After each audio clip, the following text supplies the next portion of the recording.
Hello everyone, welcome to the Wise Institute online classes. ठीक है, आज हम जीव विज्ञान में देखते हैं पोषण के आधार पर जीवों का वर्गीकरण। मतलब अभी हम देख रहे थे जीवों का उनके संघ के आधार पर वर्गीकरण।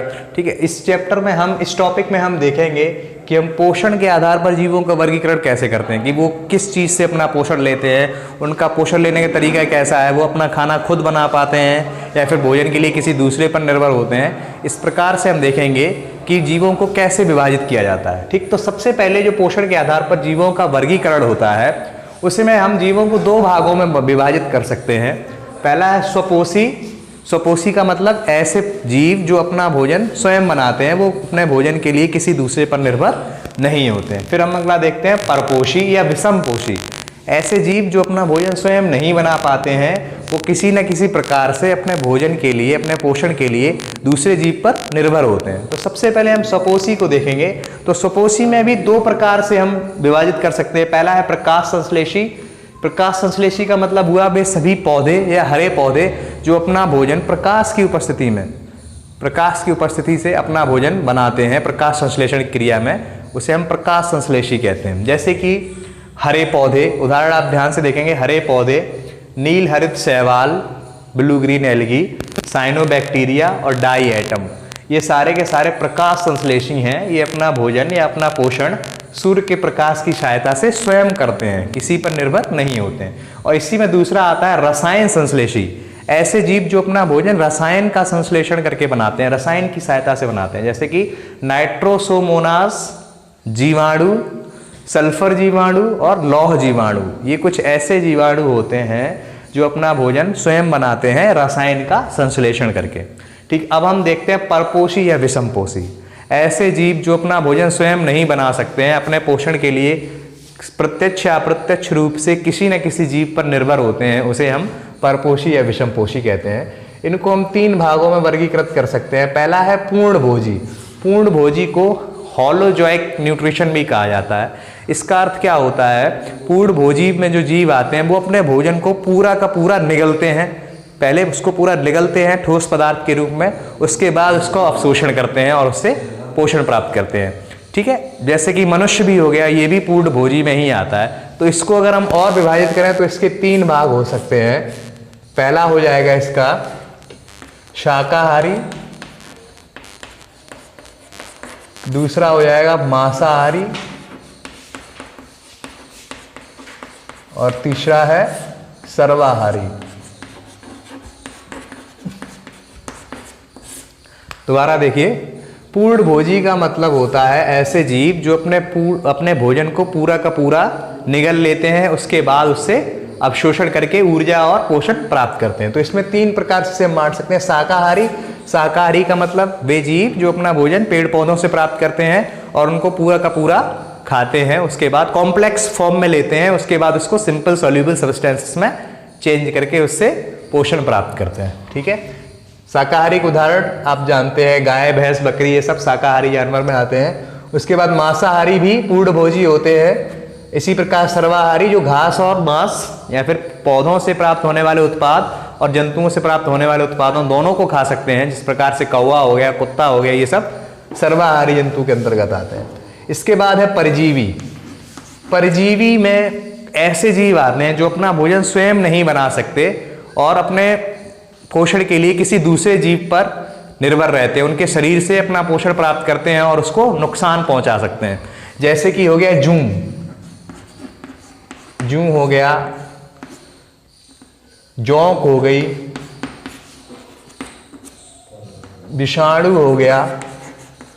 तो कुछ ऐसे जंतु जो दूसरे के शरीर से चिपक कर उससे अपना पोषण प्राप्त करते हैं, वो परजीवी कहलाते हैं। और इसमें एक पौधा भी ऐसा होता है जो परजीवी की तरह कार्य करता है, उसको हम कहते हैं अमरबेल। आप ध्यान रखेंगे, अमरबेल एक ऐसा पौधा है जो परजीवी के रूप में जाना जाता है, जो दूसरे पौधे पे चिपक कर, इसकी लता होती है अमरबेल की लता, इसको कसकटा भी कहा जाता है। ये दूसरे पौधे से चिपक कर उसका पोषण सोख लेती है और उस दूसरे पौधे को बिल्कुल सुखा देती है। ठीक है, नेक्स्ट है मृतोपजीवी।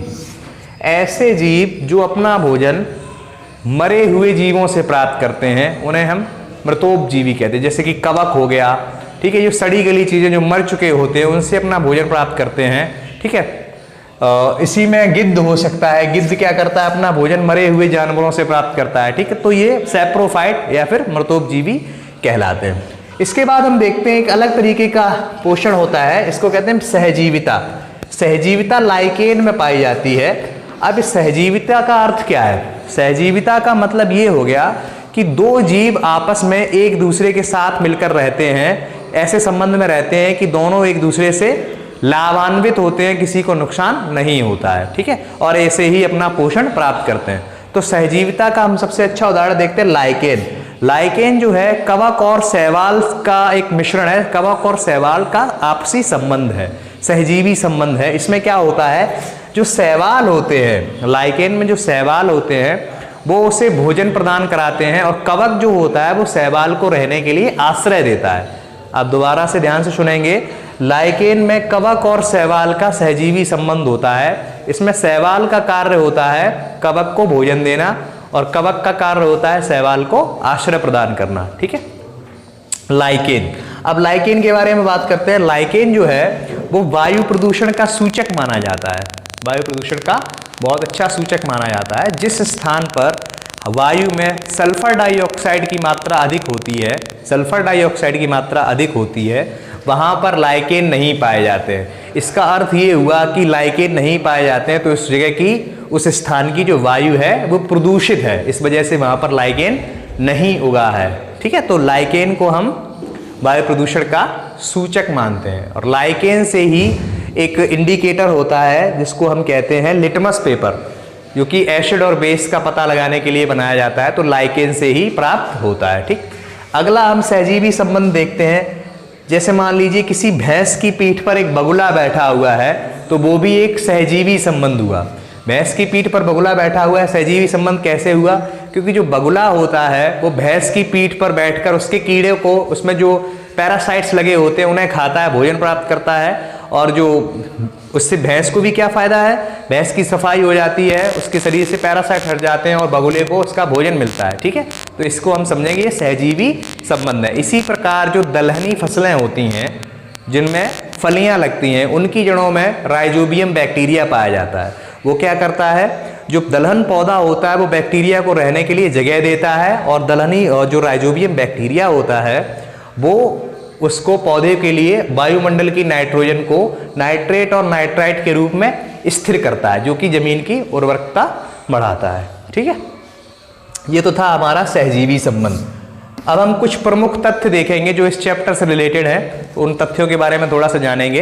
ये देखते हैं इस टॉपिक से रिलेटेड कुछ इंटरेस्टिंग फैक्ट्स जो कि एग्जाम में अक्सर पूछ लिए जाते हैं। तो सबसे पहला पॉइंट है आपका कि क्वेश्चन ऐसे पूछा जाता है कि ऐसे स्तनधारियों के नाम बताओ जो अंडे देते हैं फिर भी स्तनधारी होते हैं।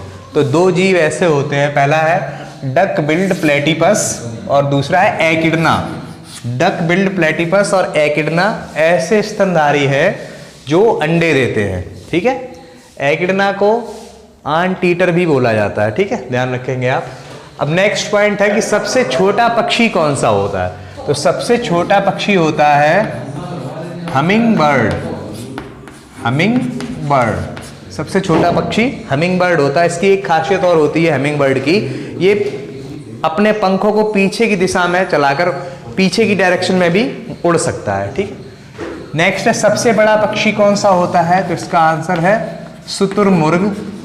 और इसके बारे में मैंने आपको एक बात और बताई थी, सबसे बड़ी कोशिका कौन सी होती है? शुतुरमुर्ग का अंडा सबसे बड़ी कोशिका होती है। नेक्स्ट है सबसे तेज पक्षी कौन सा होता है? सबसे तेज उड़ने वाला पक्षी कौन सा होता है? तो इसका नाम है स्विफ्ट। स्विफ्ट पक्षी जो होता है वो सबसे तेज उड़ने वाला पक्षी होता है। नेक्स्ट है कि कुछ ऐसे जानवर होते हैं जिनके शरीर में एक थैलीनुमा संरचना होती है जिसमें वो अपने बच्चों को रखते हैं। तो सबसे पहला ऐसा जानवर कौन सा है? कंगारू, बैंडीकूट और डाइडेल्फिस। ये कुछ ऐसे जीव हैं जिनके पेट में या जिनके शरीर में एक थैलीनुमा रचना होती है जिनमें वे अपने बच्चों को सुरक्षित रखते हैं। नेक्स्ट पॉइंट है उड़ने वाला एकमात्र स्तनधारी कौन सा होता है? तो उड़ने वाला एकमात्र स्तनधारी चमगादड़ होता है। ठीक है, चमगादड़ एकमात्र ऐसा स्तनधारी है जो उड़ सकता है। ठीक, इन पॉइंट्स के साथ आपका ये चैप्टर समाप्त हुआ। मिलते हैं नेक्स्ट वीडियो में। Thank you.